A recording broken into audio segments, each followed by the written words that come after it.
অসম সরকার গুয়াহাটি, ডিব্রুগড় এবং শিলচরে 24 ঘন্টা দোকান খোলার আকার দিল অনুমতি। মুখ্যমন্ত্রী হিমন্ত বিশ্ব শর্মা এক গুরুত্বপূর্ণ ঘোষণা করেছেন। এখন থেকে গুয়াহাটি, ডিব্রুগড় এবং শিলচরে দোকানপাট 24 ঘন্টা খোলা রাখা যাবে। মুখ্যমন্ত্রী জানিয়েছেন দোকানগুলোর জন্য আর কোনো সরকারি বাধ্যতামূলক সাপ্তাহিক বন্ধের নিয়ম থাকবে না। দোকান মালিকেরা নিজেদের সুবিধা অনুযায়ী ছুটির দিন ঠিক করতে পারবেন। তবে অন্যান্য শহরগুলিতে, যেগুলি গুয়াহাটি, ডিব্রুগড় এবং শিলচরের পৌরসভার আওতার বাইরে, সেখানে দোকান রাত 2টা পর্যন্ত চালু রাখা যাবে, আর গ্রামীণ এলাকায় দোকান খোলা রাখা যাবে রাত 11টা পর্যন্ত।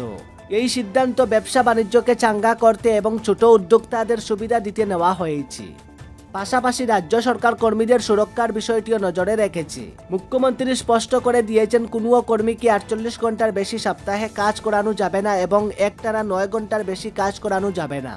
যেসব দোকান 24 ঘন্টা খোলা রাখবে তাদের অবশ্যই 3টি শিফটে কাজ চালাতে হবে, যা নতুন কর্মসংস্থানের সুযোগ তৈরি করবে। মুখ্যমন্ত্রীর মতে এই উদ্যোগ ব্যবসাকে যেমন সহায়তা করবে, তেমনি রাজ্যে আরও বেশি চাকরির সুযোগও সৃষ্টি করবে। এখন দেখার বিষয় এই নতুন নিয়ম কার্যকর হলে রাজ্যের অর্থনীতিতে কতটা ইতিবাচক পরিবর্তন আসে। আসাম বিলাসীপাড়াত AIUDF বিধায়কের বিরুদ্ধে মারধরের অভিযোগ, জনসাধারণের মধ্যে তীব্র প্রতিক্রিয়া। বিলাসীপাড়া পর্বের AIUDF বিধায়ক শামসুল হুড্ডা এখন প্রবল বিতর্কের সম্মুখীন, কারণ তার বিরুদ্ধে অভিযোগ উঠেছে যে তিনি একটি নির্মাণ সংস্থার কর্মীকে শারীরিকভাবে আক্রমণ করেছেন।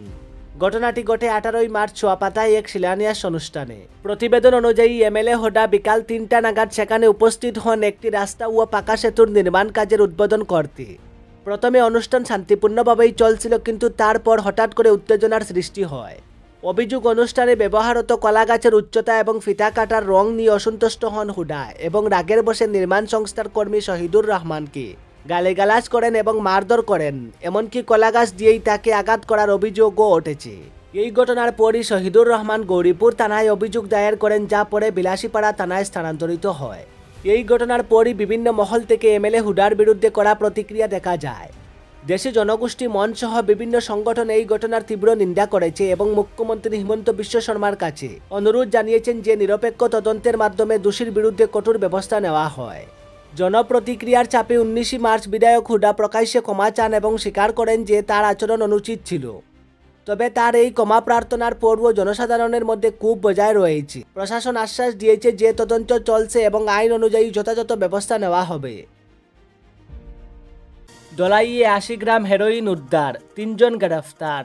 দলাই এলাকায় পুলিশ অভিযানে উদ্ধার করা হয়েছে 80 গ্রাম হেরোইন।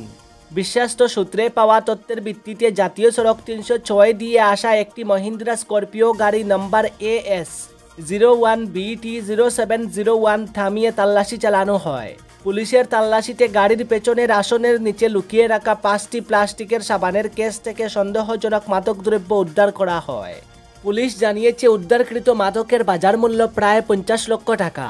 অভিযানে গাড়িটি 4টি মোবাইল ফোন এবং মাদকদ্রব্য বাজেয়াপ্ত করা হয়েছে। ঘটনাস্থল থেকে 3 জনকে গ্রেফতার করা হয়েছে। তারা হলেন রমেশ চন্দ্র বিশ্বাস 34 বছরের বরপেটার, শহীদুল ইসলাম 26 বছরের বরপেটার, ইবাদুর রহমান 28 বছরের দলাই কাছারের। কাছাড় জেলার পুলিশ সুপার নুমাল মাহাত্তা জানিয়েছেন ঘটনার তদন্ত চলছে এবং মাদক চক্রের সঙ্গে যুক্ত অন্যান্য ব্যক্তিদের সন্দেহে তল্লাশি জারি রয়েছে।